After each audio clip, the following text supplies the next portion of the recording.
तो आज बच्चों हम लोग 12th का गणित स्टार्ट करेंगे। हम लोग आज टेस्ट के लिए स्टार्ट कर रहे हैं 12th का मैथ, और उसमें हम लोग पढ़ेंगे 7वां चैप्टर समाकलन पढ़ेंगे। ठीक है, तो आज हम लोग समाकलन से स्टार्ट करते हैं। बहुत दिनों से वीडियो नहीं पढ़ा था तो मुझे लगा कि अब स्टार्ट करना चाहिए। ठीक है, तो आइए हम लोग चलते हैं, देखते हैं। ये 7वां चैप्टर हम लोग देखते हैं, 7वां लेसन होगा और समाकलन जिसमें हम लोग कवर करेंगे। ठीक है, तो समाकलन में हम लोग सबसे पहले पढ़ेंगे सूत्र। ठीक है, तो सबसे पहले जितना भी सूत्र है उसे हम कवर करेंगे। ठीक है, तो इसमें हम लोग ये देखेंगे, हम लोग डिफ्रेंशिएशन इसमें डिस्कशन नहीं करेंगे, इसमें ओनली समाकलन का डिस्कशन कर रहे हैं, फार्मूले का।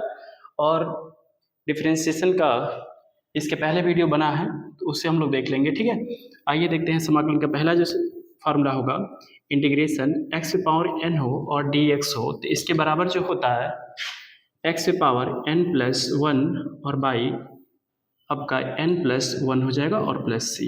ठीक है, यहाँ पर अगर दूसरा फार्मूला बात किया जाए, integration e to the power x dx बराबर जो होता है e to the power x plus c होता है। ठीक है, इसके बाद तीसरा जो फार्मूला होता है, इंटीग्रेशन 1 बाई x और dx बराबर जो होगा log x प्लस सी होगा। अब इसके बाद त्रिकोणमिति का फार्मूला स्टार्ट कर देता हूँ यहाँ से। अच्छा, एक फार्मूला और यहाँ डिस्कशन कर लिया जाता है, एक फार्मूला और discussion, a to the power x और dx का क्या होता है समाकलन देखते हैं। इसके बराबर होगा ए टू द पावर x और बाई करके आप लिख सकते हैं log बेस ए ई लिख सकते हैं। ठीक है, और प्लस सी यहाँ पर लिख सकते हैं।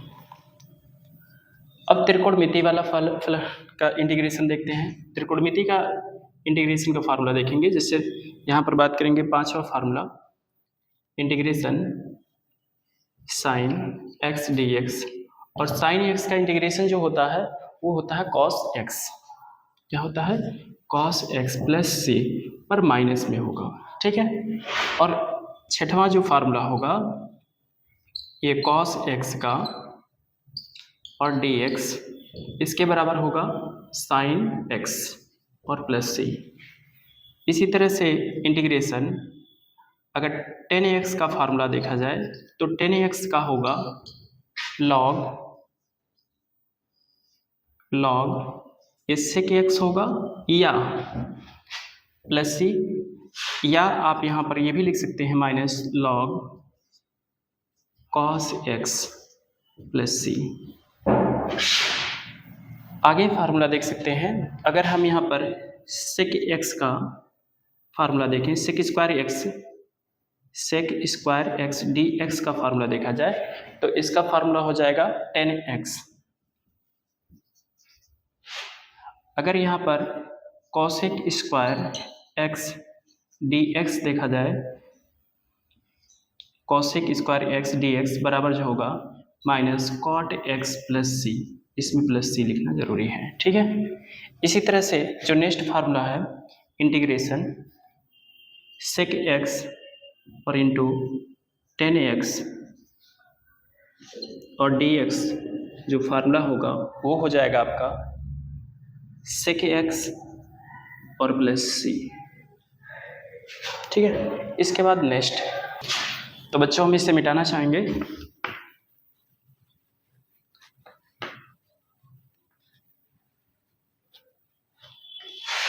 आगे जो फार्मूला है, और आगे फार्मूला देखेंगे आप लोग, ये cosec x integration cosec x into cot x जो बराबर होगा dx बराबर होगा minus cosec x plus c होगा। ये फार्मूला इधर मिटाता हूँ। ठीक है, इसी तरह से नेक्स्ट जो फार्मूला होगा, इंटीग्रेशन sec x dx बराबर जो होगा वो होगा log sec x plus 10x और प्लस c। इसी तरह से इंटीग्रेशन, अगर cosec x dx करेंगे तो इसके बराबर जो होगा माइनस log कॉसेक एक्स और प्लस कॉट एक्स प्लस सी। इसके बाद आगे जो इन्वर्स फंक्शन में आ जाते हैं, ये नंबरिंग करना, ये पूरा नंबरिंग आप लोग कर लीजिएगा, ठीक है। इसके बाद आगे नेक्स्ट फार्मूले चलते हैं। नेक्स्ट फार्मूला जो होगा मैं मिटाना चाहूँगा इधर।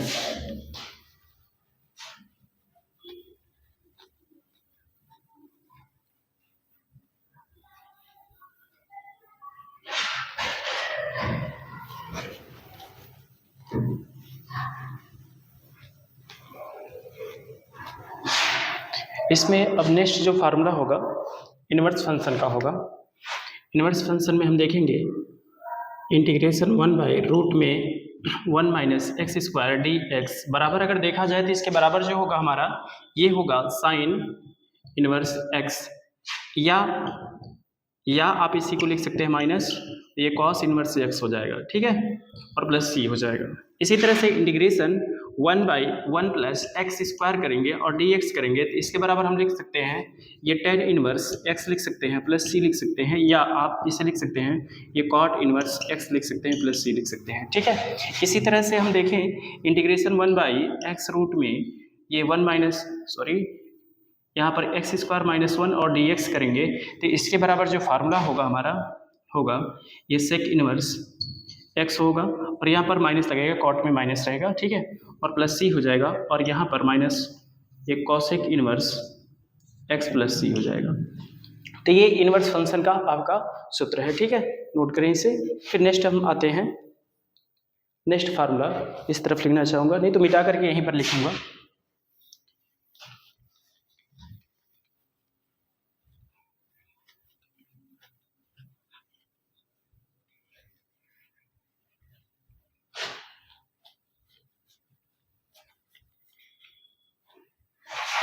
ये हटा दिया जाए। नेक्स्ट जो फार्मूला होगा आपका इंटीग्रेशन, अब हम यहाँ पर 1/रूट में ए का square minus x square D x, एक फार्मूला ये देखेंगे। दूसरा फार्मूला हम देखेंगे इंटीग्रेशन 1/रूट में ये 1 नहीं, ए का स्क्वायर प्लस एक्स स्क्वायर और डी एक्स। जो तीसरा फार्मूला देखेंगे यहाँ पर 1/रूट में यहाँ पर एक्स स्क्वायर माइनस ए का स्क्वायर देखेंगे, ठीक है, और डी एक्स। फिर देखेंगे चौथा फार्मूला इंटीग्रेशन 1/1 प्लस 1 ना लिखें, यहाँ पर ए लिखें, ए स्क्वायर और एक्स स्क्वायर डी एक्स। फिर नेक्स्ट पांचवा जो फार्मूला होगा इंटीग्रेशन 1/ए का स्क्वायर और प्लस एक्स स्क्वायर। अच्छा, यहाँ पर माइनस लगा लें, माइनस और डी एक्स। नेक्स्ट छठवां जो होगा इंटीग्रेशन 1/ यहाँ पर एक्स स्क्वायर माइनस ए का स्क्वायर और डी एक्स। ये आपको टोटल फार्मूले का डिस्कशन करना पड़ेगा, ठीक है। तो ये टोटल फार्मूले का डिस्कशन यहाँ पर करेंगे हम लोग, ठीक है। तो टोटल फार्मूला डिस्कशन किया जाए तो क्या होगा, इसके बराबर जो होगा फार्मूला वो होगा ये साइन इनवर्स एक्स अपान ए प्लस सी हो जाएगा, और इसके बराबर जो फार्मूला होगा हमारा ये हो जाएगा लॉग एक्स प्लस रूट में ए का स्क्वायर प्लस एक्स स्क्वायर और प्लस सी, ये हो जाएगा हमारा इसका फार्मूला। इसका फार्मूला देखा जाए तो इसका जो फार्मूला होगा ये भी हो जाएगा लॉग एक्स प्लस रूट में ए का स्क्वायर, यहाँ पर एक्स स्क्वायर है, एक्स स्क्वायर माइनस ए स्क्वायर और प्लस सी। देखो बेटा, यहाँ पर सभी लॉग में जो भी फलन होता है वो मॉड में लिखा जाता है, ठीक है। अगर ये भी कोष्टक लगाते हो तो भी कोई दिक्कत नहीं है, लेकिन मॉड में जो भी फंक्शन, मतलब यहाँ पर जो लॉग में जो भी फंक्शन होता है वो पॉजिटिव होता है, ठीक है।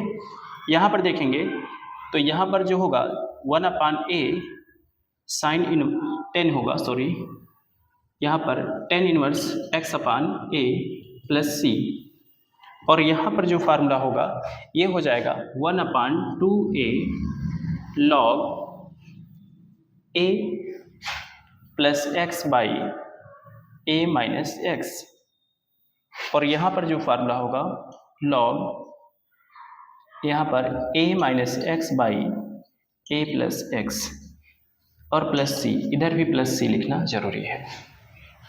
ये 6 फार्मूला मोस्ट इंपॉर्टेंट है और इस पर से क्वेश्चन आपका इंटर में आपसे क्वेश्चन पूछा ही पूछा जाता है, इसमें से किसी न किसी फार्मूले पर आपसे, इस पर भी, इन दोनों पर भी फार्मूला पूछा जाता है क्वेश्चन, इन पर भी क्वेश्चन पूछा जाता है। ठीक है, अब नेक्स्ट चलते हैं फार्मूले पर। नेक्स्ट फार्मूला हमारा है, 3 फार्मूला और बताऊंगा, उसके बाद हम लोग इंटीग्रेशन का प्रैक्टिस करेंगे।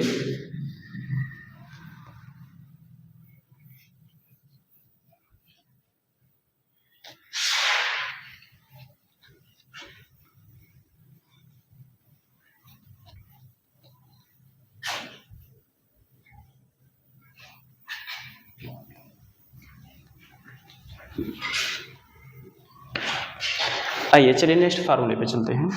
जो नेक्स्ट फार्मूला है, इस पर 3 फार्मूले पे काम करते हैं। 1 बाई रूट में a का स्क्वायर माइनस एक्स स्क्वायर और dx, पहला फार्मूला। और ये दूसरा, इस सबसे इम्पोर्टेंट फार्मूला है, सबसे ज़्यादा इम्पोर्टेंट फार्मूला है, जो 8वें चैप्टर में भी यूज होगा और 9वें चैप्टर में भी बहुत ज़्यादा इसका उपयोग किया जाएगा। ठीक है, तो यहाँ पर हम फार्मूले पर बहुत ज़्यादा ध्यान देंगे। ठीक है, तो रूट में यहाँ पर a का स्क्वायर प्लस एक्स स्क्वायर, यहाँ पर आपका तीसरा जो फार्मूला है इंटीग्रेशन, रूट में a का स्क्वायर माइनस, सॉरी यहाँ पर ऐसे लिखा जाएगा एक्स स्क्वायर माइनस a का स्क्वायर, और यहाँ dx और यहाँ dx। ठीक है, आइए चलिए एक एक करके फार्मूला पे हम लोग बात करते हैं। इसका जो फार्मूला होगा एक्स बाई 2 और रूट में जैसा का तैसा, मतलब a square minus x square है, a का स्क्वायर माइनस एक्स स्क्वायर और प्लस a स्क्वायर बाई 2 और sine inverse x by a plus c, ये आपका फार्मूला हो जाएगा। किसका? इंटीग्रेशन रूट में a का square minus x square dx का हो जाएगा। और यहाँ पर जो होगा x बाई 2 रूट में जैसा का तैसा, यानी a का स्क्वायर प्लस एक्स स्क्वायर और प्लस कितना a का स्क्वायर बाई 2, और यहाँ पर क्या हो जाएगा लॉग x प्लस रूट में जैसा का तैसा, यानी a का square plus x square, a का स्क्वायर प्लस एक्स स्क्वायर और प्लस सी, एक कांस्टेंट वैल्यू है। ठीक है, यहाँ पर बराबर इसका इंटीग्रेशन करेंगे तो x बाई 2 हो जाएगा, रूट में आपका एक्स स्क्वायर माइनस ए स्क्वायर और प्लस, अच्छा यहाँ पर आपका माइनस होगा, कांस्टेंट वैल्यू माइनस में है तो माइनस, यहाँ पर a स्क्वायर बाई 2 और लॉग कोष्टक में x प्लस रूट में एक्स स्क्वायर माइनस ए स्क्वायर प्लस सी। ठीक है, ये तीनों फार्मूले मोस्ट इम्पॉर्टेंट है, इन सारे फार्मूलों को आप लोग याद करेंगे। ठीक है, इसके बाद इसी पर पूरा का पूरा चैप्टर मैं 1 हफ्ते के अंदर सारा वीडियो आपको दे दूंगा। ठीक है, जस्ट दिवाली के पहले हम सारे के सारे वीडियो, सारे लेक्चर हम डाउनलोड कर देंगे। ठीक है, आप सभी लोग देख करके इंटीग्रेशन आप लोग तैयार कर लें। ठीक है, नेक्स्ट क्वेश्चन, अब हम लोग थोड़ा सा प्रैक्टिस कर लेते हैं फार्मूलों पर।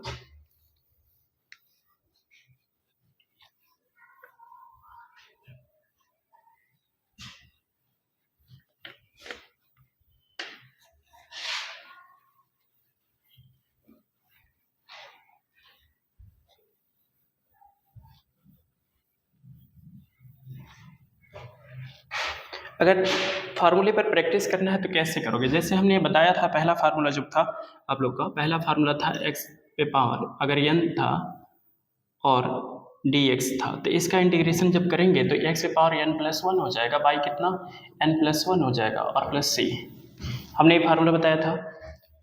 और यहाँ पर इंटीग्रेशन देखो बेटा, एकदम बिगिनिंग से पढ़ाऊंगा, एकदम शुरू से। ठीक है, तो यहाँ पर अगर हमारा फार्मूला इस तरह से है, मान लेता हूँ x पे पावर अगर 2 है हमारे पास, क्या है x पे पावर 2 है, इसका इंटीग्रेशन करना है तो आपको कुछ नहीं करना है, यहाँ पर सिंपल तरीके से x पे पावर 2 प्लस 1 बाई कितना 2 प्लस 1 कर दीजिए और प्लस c। ठीक है, तो हो क्या जाएगा आपका यहाँ पर x क्यू बाई आपका 3 हो जाएगा और प्लस c हो जाएगा, यही आपका आंसर है। ठीक है, ये पहला एग्जाम्पल आपको दिया गया।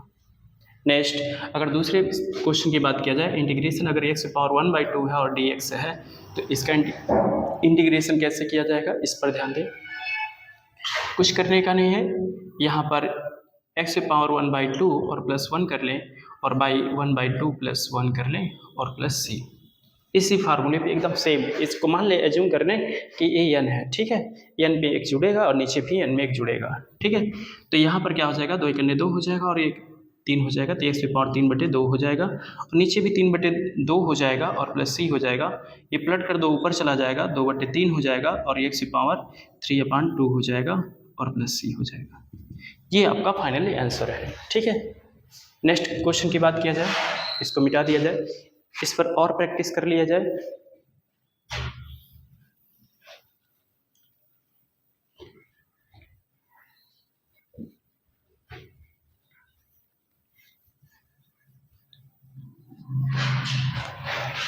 अगर और प्रैक्टिस करना चाहते हो, जैसे हमारे पास क्या है, मान लेता हूँ x + 1 का होल स्क्वायर है, तो इससे देखो बेटा हमारे पास 2 रास्ते हैं इसको सॉल्व करने के लिए।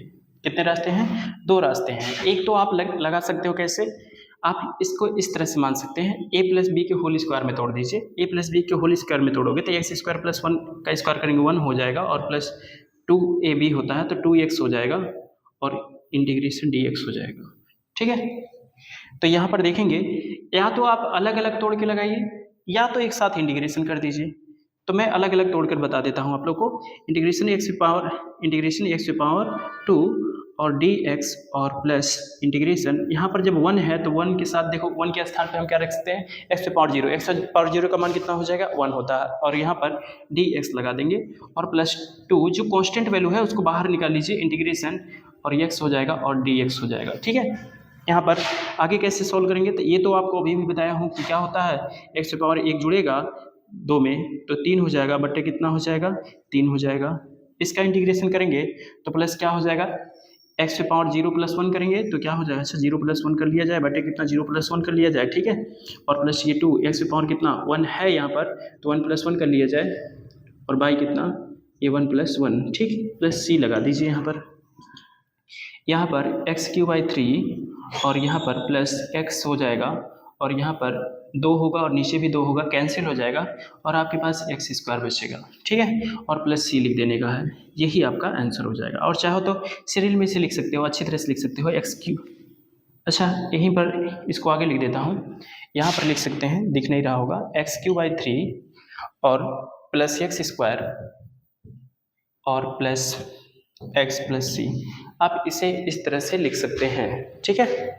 यहाँ तक किसी को प्रॉब्लम नहीं होगा, चाहे तुम इस तरह से लगाओ या तो तुम्हारे पास अगला, या ऐसे तुम लगा सकते हो इसको, या आप ऐसे लगा सकते हैं। इंटीग्रेशन में दोबारा दूसरे तरीके से लगाता हूँ, x + 1 करके इस पर स्क्वायर कर लीजिए, ठीक है। अगर इसका dx तुम्हें करना है तो कर सकते हो। क्या यहाँ पर सबसे पहले मान लेना, माना x + 1 बराबर कितना t, तो इधर हो जाएगा dx। इसका डिफ्रेंशिएशन जो होता है x का 1 हो जाता है, कांस्टेंट वैल्यू का 0 हो जाता है और यहाँ t का dx/dx हो जाएगा और dx इधर आ जाएगा, dt इधर चला जाएगा। तो dx के स्थान पर कितना रख दिया जाए, dt लिख दिया जाए और इसके जगह t² और dt हो जाएगा। t के सापेक्ष इंटीग्रेशन कर देंगे तो कितना हो जाएगा, ये t⁵ आपका 3 हो जाएगा, ठीक है, और प्लस क्या हो जाएगा, प्लस c हो जाएगा। अब t का यहाँ पर मान रख दीजिए, ये तो इसका आंसर है। अब इसका मान रख दिया जाए तो बराबर जो होगा ये x + 1 पे पावर 3 बटे यहाँ पर 1/3। आप दोनों तरीके से इसको लिख सकते हो, इसको हल कर सकते हो। इसको तुम चाहो तो इसका गुणा यहाँ पर, इसका गुणा यहाँ पर भी, इसका गुणा इतने करके यही तुम्हारा आएगा ही आएगा। इसे अगर तुम ये आंसर लाना चाहते हो या ये आंसर मतलब लाना चाहते हो तो कैसे लाओगे, इसे क्या करें, क्या आप इस तरह से करें, यहाँ पर कर दें 1/3 और यहाँ पर a + b का होल स्क्वायर में a + b के होल क्यूब में तोड़ दीजिए, यानी x का क्यूब + 1 का क्यूब करेंगे तो 1 हो जाएगा, प्लस 3ab होगा तो यानी x हो जाएगा और x + 1 कर लीजिए, ठीक है, कोष्टक में। जब 3 का मल्टीप्लाई करेंगे तो यहाँ से 3 कैंसिल हो जाएगा तो यहाँ पर x³/3 हो जाएगा और यहाँ पर जब मल्टीप्लाई करेंगे तो यहाँ पर 1/3 हो जाएगा और यहाँ पर 3 से 3 कैंसिल हो जाएगा और आपका बचेगा प्लस x + 1, यहाँ पर x कर देता हूँ, मल्टीप्लाई कर दिया जाता है, यहाँ पर x³/3 हो जाएगा और प्लस 1/3 हो जाएगा और इसका गुणा करेंगे तो ये हो जाएगा plus x square by x square plus x हो जाएगा। ठीक है, अब इसको देखो, यहाँ पर क्या है 1/3 है और यहाँ पर 1/3 नहीं आया है, कांस्टेंट वैल्यू है। यहाँ पर तो x भी आ गया, एक्स स्क्वायर भी आ गया और 1/3 नहीं आया। यहाँ पर कैसे मिस्टेक हो सकता है, x आना चाहिए।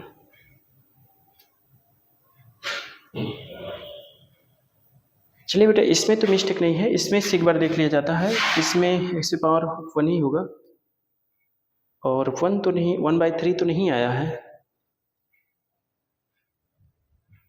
कुछ ना कुछ मिस्टेक है।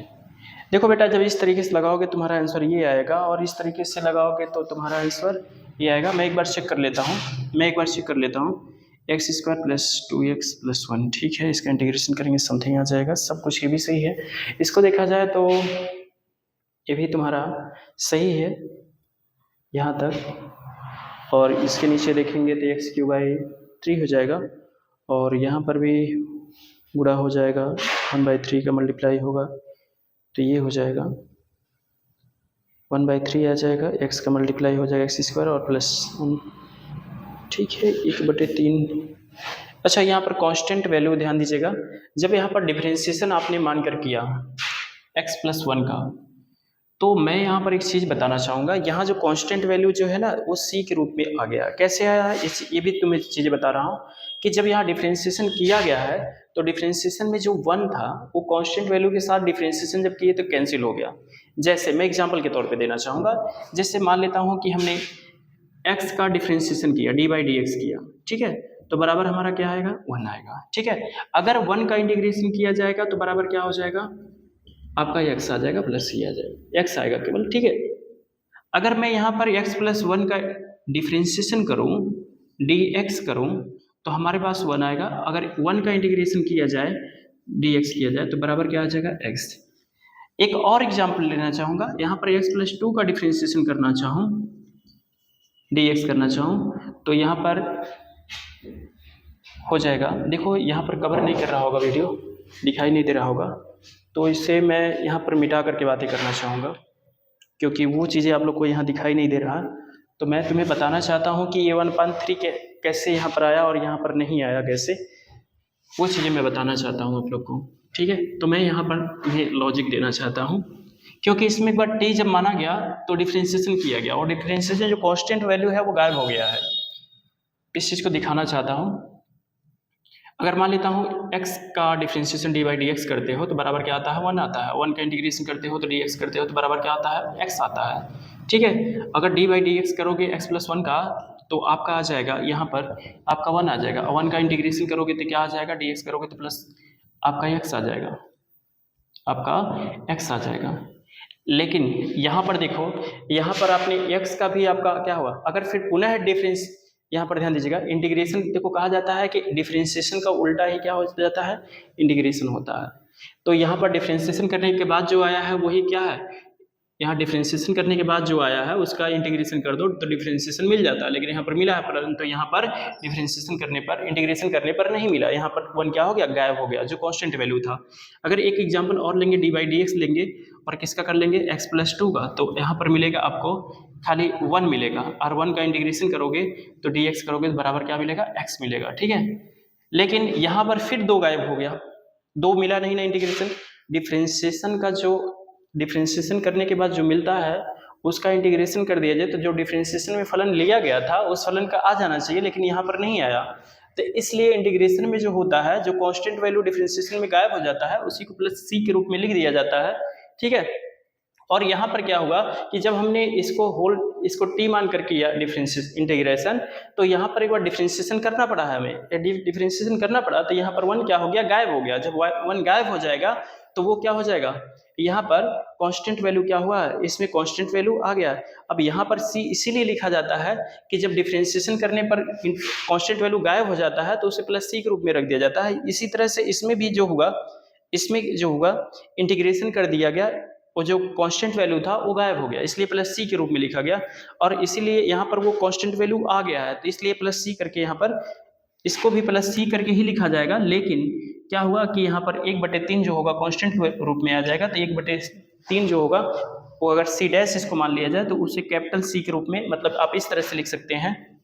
मैं यहाँ पर बताना चाहूँगा, यहाँ पर x²/3 और प्लस 1/3 और 1/3 और प्लस सी डैश को आप कैपिटल सी मान लेंगे, यहाँ पर हमने माना है, ठीक है।